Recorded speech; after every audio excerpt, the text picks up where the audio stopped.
ছাত্র রাজনীতিতে যুক্ত হই এবং তৎকালীন সময়ে বাংলাদেশ ছাত্র ইউনিয়নের খুব প্রভাব ছিল আমাদের কৃত্তিবাসা ইউনিয়নে। প্রসন্ন কুমার মাধ্যমিক বিদ্যালয়ে পড়াশোনা করতাম, তখনকার ছাত্রলীগের 25 পয়সা দিয়া ছাত্রলীগের সাথে ছাত্র ইউনিয়নের সাথে আমি ছাত্র ইউনিয়নের সদস্য হই।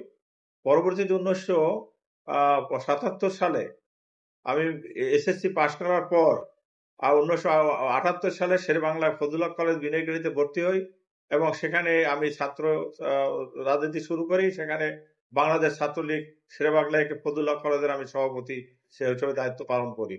পরবর্তীতে 1981 সালে আমি 80 সালে চাকার কলেজে ভর্তি হই এবং চাকার কলেজ ছাত্রলীগের প্রেসিডেন্ট ছিলাম এবং জালকাঠি জেলা আওয়ামী লীগের আমি সাংগঠনিক সম্পাদক, যুগ্ম সাধারণ সম্পাদকের দায়িত্ব পালন করেছি। আমরা ঝালকাঠি শহর জুড়ে দেখছি আপনার বিভিন্ন নির্বাচনী প্রচারণা, পোস্টার, লিফলেট, ব্যানার সবকিছু। তাহলে আপনি কেন নির্বাচনে আসলেন? নির্বাচনে আসার এখন একটা মাননীয় প্রধানমন্ত্রী যে পরিবর্তনের কথা বলেছেন, যে তিনি দল এবারের নির্বাচন হবে দল নিরপেক্ষ হবে, অর্থাৎ মার্কা ছাড়া রাজনীতি তিনি দিয়েছেন এবং বলেছেন যে ভোটে নির্বাচিত হবে তাকেই আমি গ্রহণ করে নেব। সেই আশায় নিয়ে আমি এবারে নির্বাচনে প্রতিদ্বন্দ্বিতা করতে এসেছি। যে মাননীয় আমরা বিশ্বাস করি মাননীয় প্রধানমন্ত্রীর প্রতিশ্রুতি তিনি সেটা রক্ষা করবেন এবং সে অনুসারে কাজ করবে। তাই ঝালকাঠিতে আবার উপজেলা পরিষদের চেয়ারম্যান হিসাবে আমি প্রতিদ্বন্দ্বিতা করার ইচ্ছা ব্যক্ত করেছি। নির্বাচনে আসার পূর্বে দেশ ও সমাজে আপনার অবদান কি? দেশ এবং সমাজের জন্য ছোটবেলা থেকে আমরা কাজ করে আসছি। যখন আমি খেলাঘর আসর এক সময় করতাম, খেলাঘর আসরে করার সময় খেলাঘর আসরের মাধ্যমে আমরা বিভিন্ন সামাজিক কর্মকাণ্ড, বৃক্ষরোপণ সহ রাস্তাঘাট পরিষ্কার করা এবং বিভিন্ন অসহায় মানুষের সেবা করা থেকে শুরু করা আমার ছাত্র রাজনীতির কর্ম শুরু হয়। পরবর্তীতে যখন আমি একটু ব্যবসা বাণিজ্য করে কিছু টাকা পয়সা জমিয়েছি, তখনই আমি শিক্ষার মান উন্নয়নের জন্য আমি মীরাকাঠিতে সুলতান হোসেন খান মাধ্যমিক বিদ্যালয় প্রতিষ্ঠিত করেছি। তখন আমার বেশি টাকা পয়সা ছিল না। পরবর্তীতে আমি রমনাথপুরে আজহারিয়া দাখিল মাদ্রাসা সেটাও আমি প্রতিষ্ঠা করেছি এবং রুনশি বেসরকারি বিদ্যালয় আমি প্রতিষ্ঠা করেছি এবং শেরেবাংলা ফজলুল হক ডিগ্রি কলেজ বিনয়কাঠির আমি আজীবন দাতা সদস্য এবং অনেক শিক্ষা প্রতিষ্ঠানের আজীবন দাতা সদস্য হিসাবে আমি কাজ করে আসছি। অর্থাৎ শিক্ষা যাতে এগিয়ে নেওয়া যায়, শিক্ষাকে ব্রত করে আমি আমার রাজনীতির দর্শন আমি শুরু করেছি। আপনার পরিবার থেকে এর পূর্বে জনপ্রতিনিধিত্ব করেছিল? না, আমার পরিবার থেকে এর পূর্বে কোনো জনপ্রতিনিধি ছিল না। আপনার কর্মকালে উল্লেখযোগ্য ব্যতিক্রমী কোনো উদ্যোগ বাস্তবায়ন হয়েছে কিনা? আমি আমার কর্মকালে মূলত উপজেলা পরিষদে যে আমি চেয়ারম্যান হিসেবে দায়িত্ব পালন করেছি, আর আমি উপজেলা পরিষদের উন্নয়নের জন্য উপজেলা পরিষদের যে আজকের হল রুম দেখেন এবং উপজেলা পরিষদের বাসা, ওখানে যা যে বাসা বাড়ি আছে সেটার উন্নয়ন যেটা দেখেন এবং উপজেলা পরিষদের যে সংস্কার সেটুকু দেখছেন, সেটুকু আমার আমলই হয়েছে। আপনি জয়ের ব্যাপারে কতটা আশাবাদী? আমি জয়ের ব্যাপারে শতভাগ আশাবাদী।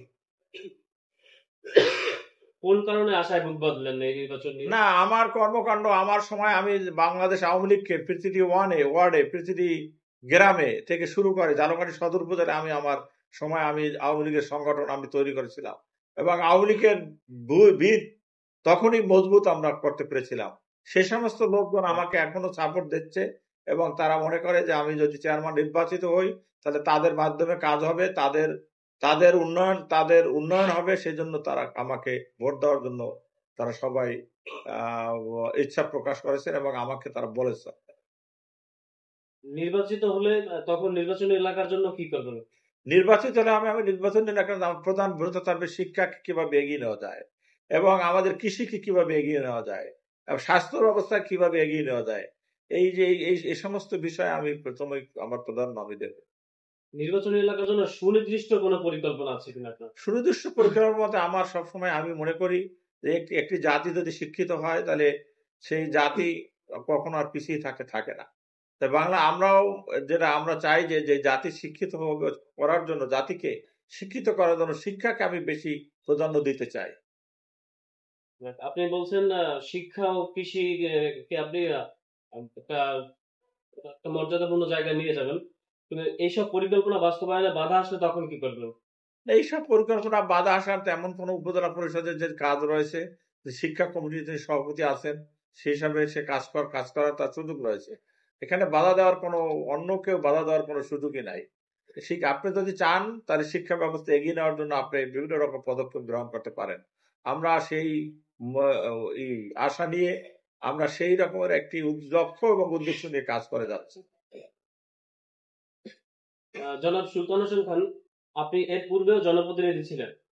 আপনার দায়িত্ব পালনকালে উল্লেখযোগ্য কি অবদান আছে? আমি তো আপনাকে আগেই বলেছি, উল্লেখযোগ্য অবদানের ভিতর আমি কৃষি ব্যবস্থাকে এগিয়ে নেওয়ার জন্য আমি চেষ্টা করেছিলাম, এবং কৃষি সামগ্রী ঢাকা থেকে, বিশেষ করে আমাদের নলছিটিতে যে একজন আমাদের ওখানে ডাইরেক্টর ছিলেন, তাকে ধরে অনেক কৃষি সামগ্রী আমি এখানে, কৃষি মানে যন্ত্রপাতি এখানে এনেছিলাম। ট্রাক্টর এবং অন্য যন্ত্রপাতি এখানে এনেছিলাম, সেগুলো আমরা বিতরণ করেছি এবং কৃষিকে এগিয়ে নেওয়ার জন্য আমি যথেষ্ট কাজ করার জন্য চেষ্টা করেছি, এবং একটি বাড়ি, একটি খামার, এটাকে এগিয়ে নেওয়ার জন্য আমি চেষ্টা করেছিলাম। সর্বশেষ প্রশ্ন, যে এখন এলাকায় একটা হচ্ছে যে আমরা ভোট দিতে পারলে সুলতান হোসেন খান ভোট দেবে, এই যে মানে আপনি চিনেন না যে কর্মীগুলো কাজ করতে, এরকম একটা বিপদে পড়লে আপনার পাশে থাকবে। না, এলাকায় একটা গুঞ্জন রয়েছে, যদি ভোট হয়, ভোট দিতে পারে